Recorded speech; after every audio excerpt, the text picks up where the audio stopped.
بسم اللہ الرحمن الرحیم. السلام علیکم ناظرین, آپ دیکھ رہے ہیں شمال ایچ ڈی نیوز. میں ہوں اطہر علی راجہ. ناظرین, اگر پاکستانی سیاست کی بات کی جائے تو ہمیں بہت بڑے بڑے نام نظر آتے ہیں. اوور آل تو ہیں ہی, مگر اگر کے پی کے کی بات کی جائے تو نثار محمد خان صاحب ہمیں ایسے ایک پولیٹیشین نظر آتے ہیں جو فیڈرل منسٹر بھی رہے اور پاکستان قیام پاکستان سے لے کر اب تک ان کی فیملی کا بہت بڑا کردار رہا ہے پاکستانی پولیٹکس میں. اس وقت ہمارے ساتھ انہی کے صاحبزادے موجود ہیں, نصیر خان صاحب چارسدہ سے خاص طور سے تشریف لائے ہیں, اور ساتھ ہی ہمارے ساتھ جانی پہچانی شخصیت ہزارہ کی سیاست کی شہزادہ گستاخ صاحب بھی موجود ہیں, اور انہی کے جو ہے انہی کے گھر پر نصیر خان صاحب تشریف لائے ہیں. ان سے بات کرتے ہیں لوکل پولیٹکس کے حوالے سے بھی اور جو کے پی کے پولیٹکس ہے اس حوالے سے بھی, اور ایک جنرل بھی ہم ویو لیں گے اوور آل کہ ان کے یہاں آنے کا مقصد کیا ہے اور کس طرح سے وہ اپنی سیاست کو آگے بڑھائیں گے. السلام علیکم سر. وعلیکم السلام. سر کیسے مزاجی, ٹھیک ہے؟ بس اللہ کرم ہے. ادھر جو ہے آنے کا مقصد میرا یہ پیپلز امپاورمنٹ کی جو بات ہے, جو گراس روٹ کی بات ہے, جو کہ 2001 سے چلی آ رہی ہے, اس ضمن میں ادھر آیا ہوں. اور پھر شہزادہ صاحب کا انتخاب میں نے اس لیے کیا ہے کہ ان کا اس سسٹم کے لوکل گورنمنٹ سسٹم کے حوالے سے ایک کلیدی جو ہے وہ رول ادھر رہا ہے. بات اس طرح سے ہے کہ این آر بی نے 2000 میں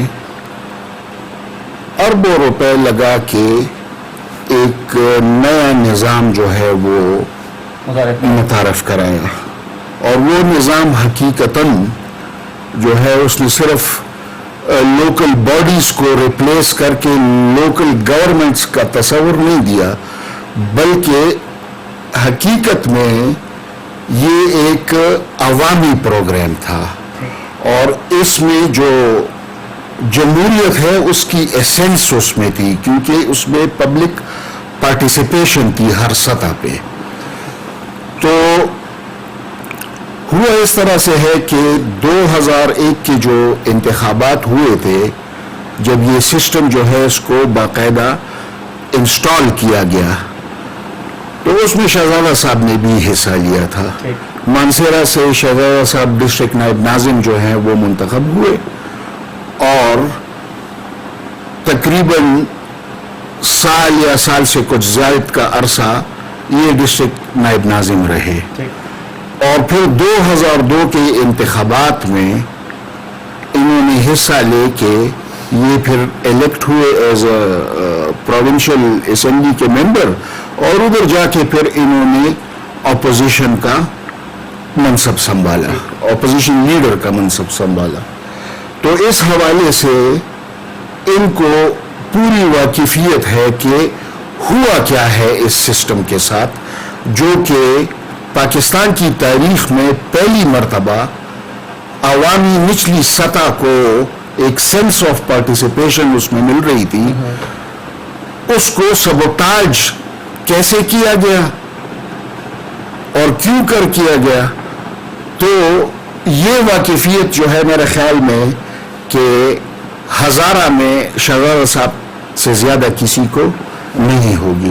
ٹھیک ہے سر, اس پر بھی ہم دوبارہ سے آتے ہیں, آپ یہیں سے کیری آن کیجیے گا. ناظرین, شہزادہ گستاخ صاحب بھی ہمارے ساتھ موجود ہیں, ان کا بھی نام کسی تعارف کا محتاج نہیں ہے. السلام علیکم سر. وعلیکم السلام. سر کیسے مزاجی, ٹھیک ہے؟ بس شکر ہے اللہ کا. اچھا سر, یہ بتائیے جس طرح سے نصیر خان صاحب نے ایک بات کو آگے بڑھا رہے ہیں, یہ بتائیے کہ کیا رول تھا اس وقت اور کیا ڈائمینشنز تھی, کس حد تک وہ جو امپلیمنٹیشن ہوئی وہ گراس روٹ تک گئی؟ دیکھیں, میں نصیر خان چونکہ ڈسٹرکٹ ناظم رہے ہیں, میرے سے زیادہ انہیں اس بات کے علم ہے. دنیا میں اگر آپ نظام دیکھیں تو جن ممالک نے ترقی کی ہے ان میں آپ وہی ممالک سر فہرست دیکھیں گے جہاں پہ یہ لوکل باڈیز کا نظام فعال ہے. اور یہ ایک اس وقت جس طرح نصیر خان صاحب نے بتایا کہ اس وقت جب یہ فیصلہ کیا گیا تو میرے خیال میں وہ اس ریئلائزیشن کی ہو گئی تھی گورنمنٹ کو، اور اس پہ کافی ہوم ورک ہوا، جس طرح سے NRB نے اس پہ محنت کی اور سارے نظام سٹڈی کر کے پاکستان کے لیے ایک پاکستانی انوائرمنٹ کے ساتھ سوٹیبل جو نظام ہے وہ یہاں پہ رائز کیا گیا.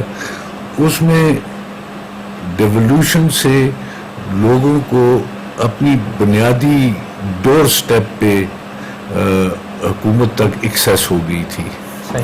اور میں سمجھتا ہوں کہ اگر وہ جاری رہتا تو اس وقت تک بہت بڑا فرق ہوتا جو اب ہو رہا ہے اس کی نسبت.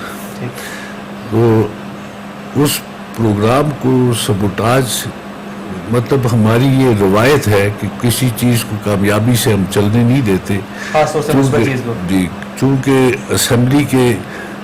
اسمبلیاں بن گئیں، الیکشنز ہو گئے، تو ہمارے جو معیار ہے اسمبلیز کا، ہر اسمبلی ایک مینڈیٹ کے نیچے الیکٹ ہوتی ہے.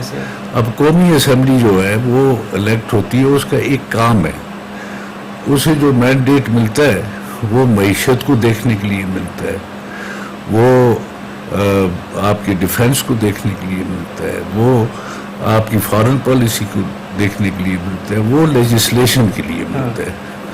اس کا سروکار لوکل باڈیز کے ساتھ کوئی نہیں ہوتا. اسی طرح صوبائی اسمبلی اپنی حدود میں اسی قسم کی اسے اختیارات حاصل ہوتے ہیں، ان کا مینڈیٹ وہ ہوتا ہے. لیکن یہاں پہ جب اسمبلیز قائم ہو جاتی ہیں تو اسمبلیز کے ممبرز کو جو مینڈیٹ ملا ہوتا ہے جس لیے، وہ اس سے غاری ہوتی ہے، اس کی انہیں سمجھ ہی نہیں ہوتی.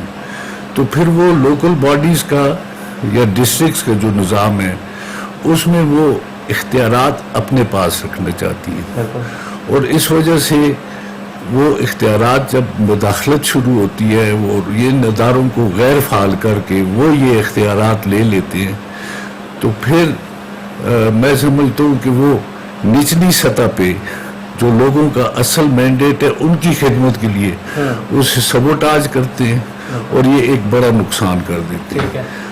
اب جو نصیر خان نے یہ ایک موومنٹ اویئرنیس کی شروع کی ہے، میں سمجھتا ہوں کہ یہ اسے نیشن وائڈ پذیرائی ملنی چاہیے، کیونکہ یہاں پہ جو دفاتر میں لوگ بیٹھے ہیں وہی اس ملک کے شہری نظر آتے ہیں، جو باہر عوام ہیں ان کا کسی چیز سے کوئی سروکار نہیں ہے، ان کا ان تک ایکسیس ہی نہیں ہے.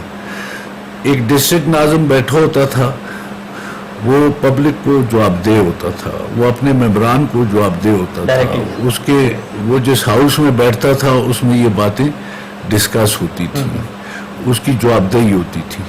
تو اب ایک ڈپٹی کمشنر وہ اختیارات استعمال کر رہا ہے، اس سے تو کوئی نہیں پوچھ سکتا. تو یہ ایک عوامی طریقہ تھا جو میں سمجھتا ہوں کہ چاہے جنرل مشرف ایک ڈکٹیٹر تھا یا جو تھا، ہمارا اس کے ساتھ کوئی سروکار نہیں ہے. ہمارا سروکار اس کے ساتھ ہے جو اس نے ایک اچھا نظام دیا تھا. میں تو سن 1979 سے لوکل باڈیز میں آ رہا ہوں اور میں نے دیکھا ہے کہ یہ ادارے گو کہ جو 2001 کا یا 2000 کا جو سسٹم آیا تھا وہ اس کے مقابلے میں کوئی خاص نہیں تھے، لیکن وہاں بھی سروسز ڈیلیور ہوتی تھی. تو یہ انتہائی ضروری ہے اگر پاکستان کو اٹھانا ہے، پاکستان کی لوکل کمیونٹیز کو اگر ترقی دینی ہے، گاؤں کی سطح پہ لوگوں کو جو ہے سہولت دینی ہے، تو پھر اس نظام کے علاوہ کوئی نظام نہیں ہے وہ جو دے سکے. ٹھیک ہے سر. نصیر خان صاحب، یہ بتائیے کہ جس طرح سے بات کی شہزادہ صاحب نے، جو فنڈامنٹل رائٹس ہیں، بڑی سگنیفیکنسی اس بات کی کہ ان کو آن پیپر تو بعض اوقات چیزیں بہت اچھی لگتی ہیں، مگر ان کو عملی اقدامات کرنے کے لیے وہ ایک آن گراؤنڈ جو ایک ریئلٹی نظر آتی ہے، اس میں کس حد تک اس کو آگے بڑھایا گیا اور کس طرح سے اس کو پھر سبوتاج کیا گیا؟ دیکھیں، پہلے تو میں یہ گزارش کروں گا کہ لوکل باڈیز اور لوکل گورنمنٹ سسٹم میں بہت فرق ہے، فینامینل فرق ہے. یہ آرڈیننس جو تھا 2001 کا وہ لوکل باڈیز آرڈیننس نہیں تھا, وہ لوکل گورنمنٹ سسٹم کا آرڈیننس تھا. تو یہ اس سسٹم کی بیوٹی یہ تھی کہ نچلی سطح تک یعنی یونین کاؤنسلز تک پولیٹیکل, ایگزیکٹو, ایڈمنسٹریٹو اور فائنینشیل اتھارٹی یہ ڈیوالو ہونی تھی. اس نظام میں اگر آپ کو یاد ہو تو وومن اور مائنورٹیز کی نمائندگی کے علاوہ 18 ایک چھوٹے سے یونین کاؤنسل میں 18 ممبرز اور بھی ہوا کرتے تھے. 20 ممبرز کا یہ ایک یونین کاؤنسل ہوا کرتا تھا. تو اب ایک یونین کاؤنسل میں جب 20 نمائندے الیکٹ ہوتے ہیں وہ ادھر بیٹھتے ہیں, ایک الیکٹڈ باڈی جو ہے وہ بنتی ہے, تو اس میں تقریباً ہر ایک پارٹی کی نمائندگی آ جاتی ہے. اور اگر کسی پارٹی کی نمائندگی ہو بھی نہیں تو وہ یونین کاؤنسل میں ایک دوسرے کے ساتھ خوشی میں, غمی میں اور ایک دوسرے کے ساتھ جان پہچان اور وہ ایک کمیونٹی ہوتی ہے. یہ یونین کاؤنسلز کی جو باڈی ہوا کرتی تھی الیکٹڈ, یہ ایک واچ ڈاگ کا کام کرتی تھی لوکل گورنمنٹ سسٹم کے حوالے سے, اگر تو ڈیولوشن لیٹر اینڈ اسپرٹ میں ہو جاتی تھی. آپ دیکھیں ہر ایک یونین کاؤنسل میں گورنمنٹ کی فیسیلیٹیز ہوتی ہیں, ہسپتال ہوتے ہیں, اسکول ہوتے ہیں, کالجز ہوتی ہے, تھانہ ہوتا ہے, پٹوار ہوتی ہے, ٹھیک ہے, گیس کا محکمہ ہوتا ہے کئی جگہوں پہ, وابڈا تو ہر جگہ پہ ہے. آپ دیکھ لیں ایگریکلچر ہو گئے, جو بھی ادارے ہیں ایک یونین کاؤنسل کے اندر, تو اس کے اوپر ایک الیکٹڈ باڈی جو ہے وہ ایک واچ ڈاگ کا کام کرتی ہے. ہاں, وہ واچ ڈاگ ابھی نہیں ہے, ٹھیک ہے. آپ جس طرح شہزاد صاحب نے فرمایا کہ ڈپٹی کمشنر جو ہے وہ آپ کے ڈسٹرکٹ کو ادھر دیکھ رہا ہے, مانسہرہ کو, ابھی ڈپٹی کمشنر جو ہے وہ تو ادھر آیا ہے, سال گزار لے گا, 2 سال گزار لے گا اور اس کے بعد اس نے جانا ہے. وہ آپ میں سے نہیں ہے, اس کا ادھر کیا انٹرسٹ ہو سکتا ہے؟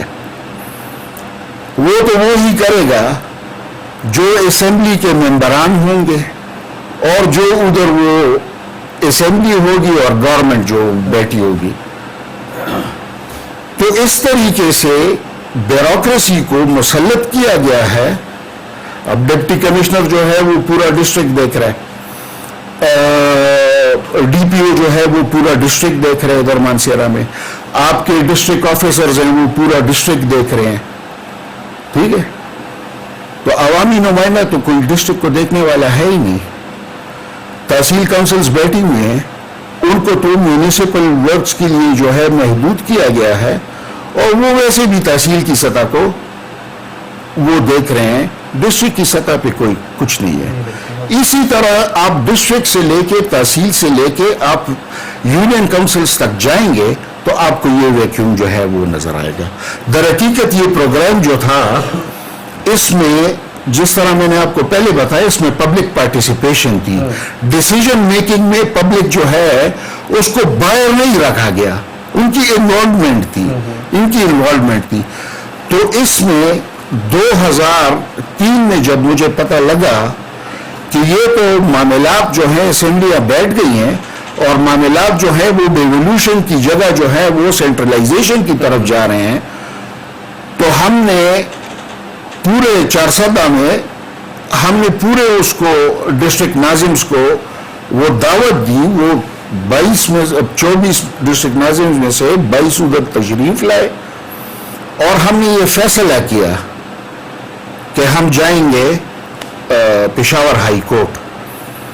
تو چنانچہ اس وقت کے جو ڈسٹرکٹ ناظمز تھے ان کو مشکلات تو تھی، کیونکہ انہوں نے اس وقت بھی مجھے یہ کہا کہ ہم گراس روٹ کے نمائندے تو ہیں لیکن مختلف خیال ہیں، مختلف پارٹیوں سے تعلق رکھتے ہیں، پھر ہمارے ساتھ اپنی پارٹی کی قیادت جو ہے وہ بھی کوآپریشن اس میں نہیں کرے گی اور ہمارے جو ممبران ہے اس میں نہیں کرے گی۔ اچھا سر، آپ جیسے بات کر رہے تھے، سوری میں ابھی بات کر رہا ہوں، جس طرح سے آپ نے بات کی ڈی سیز اور کمشنرز وغیرہ کو باہر سے جب لوگ یہاں پہ انڈکٹ کیے جاتے ہیں تو ان کو اتنا آئیڈیا نہیں ہوتا کہ لوکل ایریا کے مسائل کیا ہیں۔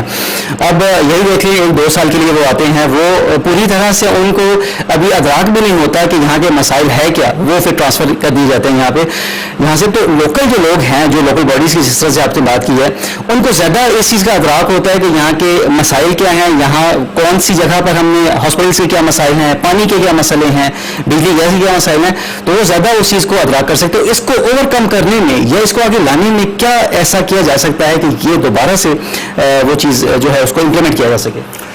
یہ دیکھیں، میں یہی آپ کو وہ عرض کر رہا تھا کہ ہم 2 مرتبہ جو ہیں وہ 4 صدر میں اکٹھے ہوئے ہیں سارے ڈسٹرکٹ ناظمز، اور اس پہ ہم نے اتفاق کیا کہ we will go to the Peshawar high court تاکہ لیٹر اینڈ اسپرٹ میں یہ لوکل گورنمنٹ آرڈیننس جو ہے 2001 کا اور اس کے بعد جو ڈائریکٹرز آئے تھے، ہاں وہ جو ہے لیٹر اینڈ اسپرٹ میں اس کا نفاذ ہو۔ اور قاضی انور صاحب جو ہیں دوسری میٹنگ میں ہمارے ساتھ موجود تھے، وہ ہمارے اس میں وکیل بنے۔ اب یہ تقریباً کوئی 2 دہائیاں ہو گئی ہیں، وہ پڑا ہوگا کسی سرد خانے میں، کسی ریکارڈ روم میں ادھر پڑا ہوگا، کیونکہ وہ تو میں گیا تو سسٹم کے لیے تھا، لیکن وہ سسٹم جو ہے وہ تو سارا جو ہے وہ ہمارے اگینسٹ ہو گیا، اور اسی کا نتیجہ تھا کہ مجھے پارٹی سے بھی علیحدہ ہونا پڑا، اور 2005 میں جو ہے پھر مجھے آزاد حیثیت میں اسی چیز کو گراس روٹ امپاورمنٹ کے لیے مجھے پرسو کرنا پڑا۔ اور تو ایک تو ہم چاہتے ہیں کہ لوکل گورنمنٹ آرڈیننس جو ہے وہ کیس ریوائیو کیا جائے اور اس کی لیٹر اینڈ اسپرٹ میں جو ہے وہ امپلیمنٹیشن ہو۔